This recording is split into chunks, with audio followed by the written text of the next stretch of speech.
Anong gagawin kapag pumutok ang panubigan?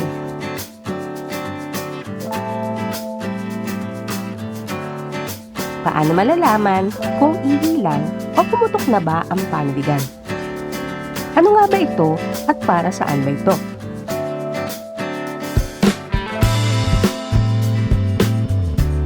Ilan lang yan sa mga sasagutin natin sa video ito.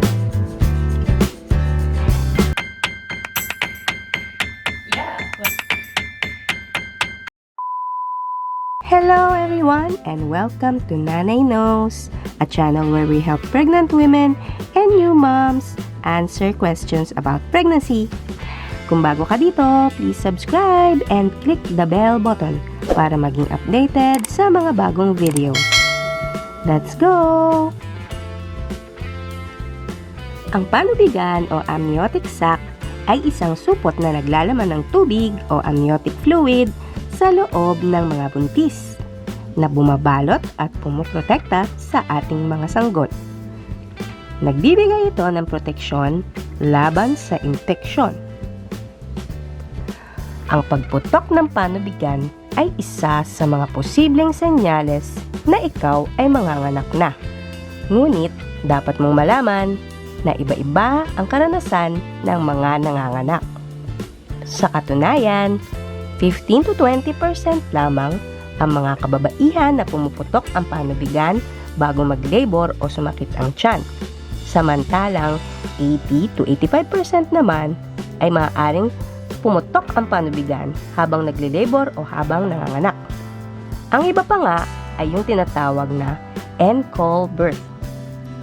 Ibig sabihin ay pinanganak ang sanggol na nakabalot pa o nasa loob pa rin ng panubigan. Bihira lang ang mga ganitong pangyayari. Isa kada 80,000 na panganganak. Isang halimbawa nito ay si Lloyd Cadena ayon sa kanyang nanay. Ayon sa mga matatanda, ito daw ay swerte. Mga dapat tandaan kapag pumutok ang panubigan. Una, kapag pumutok ang panubigan, kung ikaw ay hindi pa umaabot sa 37 weeks of pregnancy, ikaw ay tumawag na sa inyong doktor o magpunta na sa ospital upang ipagbigay alam at mabigyan ng tamang pangangalagang medikal. Dahil maaari itong humantong sa premature labor o maagang panganganak. Pangalawa, kapag pumutok naman ang panubigan ng 37 weeks pataas nang hindi pa sumasakit ang inyong tiyan, ay hindi naman kailangang magmadali. Madalas kasi ay magsisimula pa lang ang pagle-labor sa loob ng 12 to 24 hours. Ipagbigay alam sa inyong doktor ito. Sila ay magbibigay ng payo kung ano ang nararapat mong gawin. Maaaring irekomenda na ikaw ay i-induce labor na o tuturukan ka na ng pampahilab sa ospital o sa lying-in upang mapadali ang iyong panganganak. Maaari din namang ipahintay niya sa inyo ang pagsimula ng inyong labor bago ka paanakin. Base sa aking experience, nung pumutok ang aking panubigan, dahil wala naman akong personal na doktor or OB, ay naggayak muna ako at nagtungo na sa ospital. At dahil hindi pa ako nagle-labor at wala pa akong nararamdaman na pananakit, pinauwi muna ako ng bahay.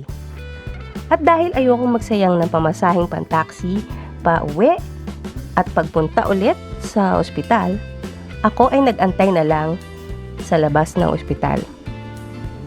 Mga 6 na oras din akong naghintay bago nagsimulang sumakit ang aking tiyan o bago ako nag-labor.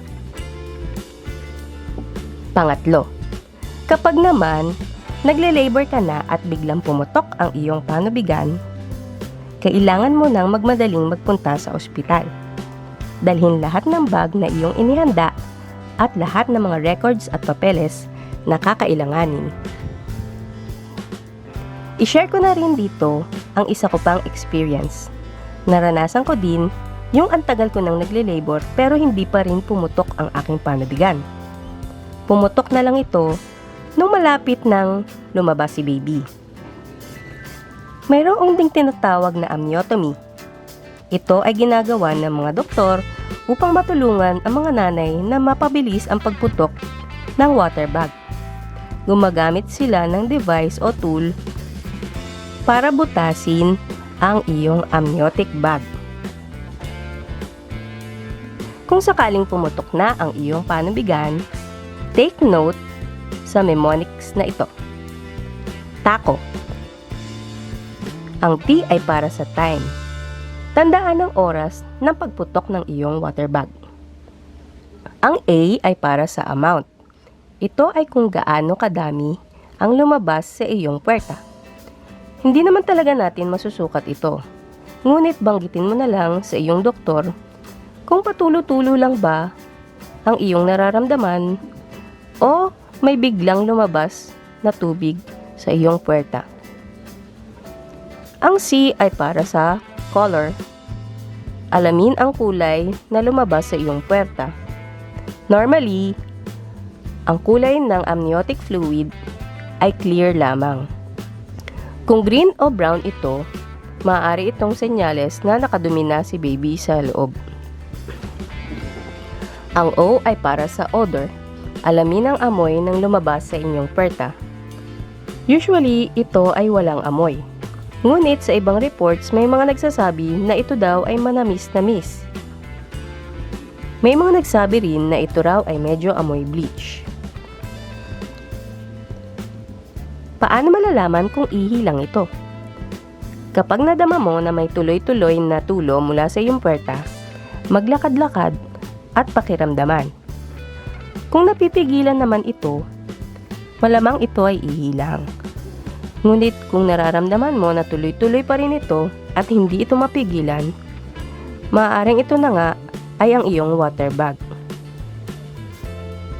Amuyin din ang likido mula sa iyong panty, kung ito ay amoy ihi o hindi. Kung hindi sigurado at ikaw ay nag-aalala, magpunta na sa inyong doktor. Sana ay nakatulong sa inyo ang video na ito. Kung nagustuhan ang video na ito, please give a thumbs up and please subscribe to this channel. Maraming salamat!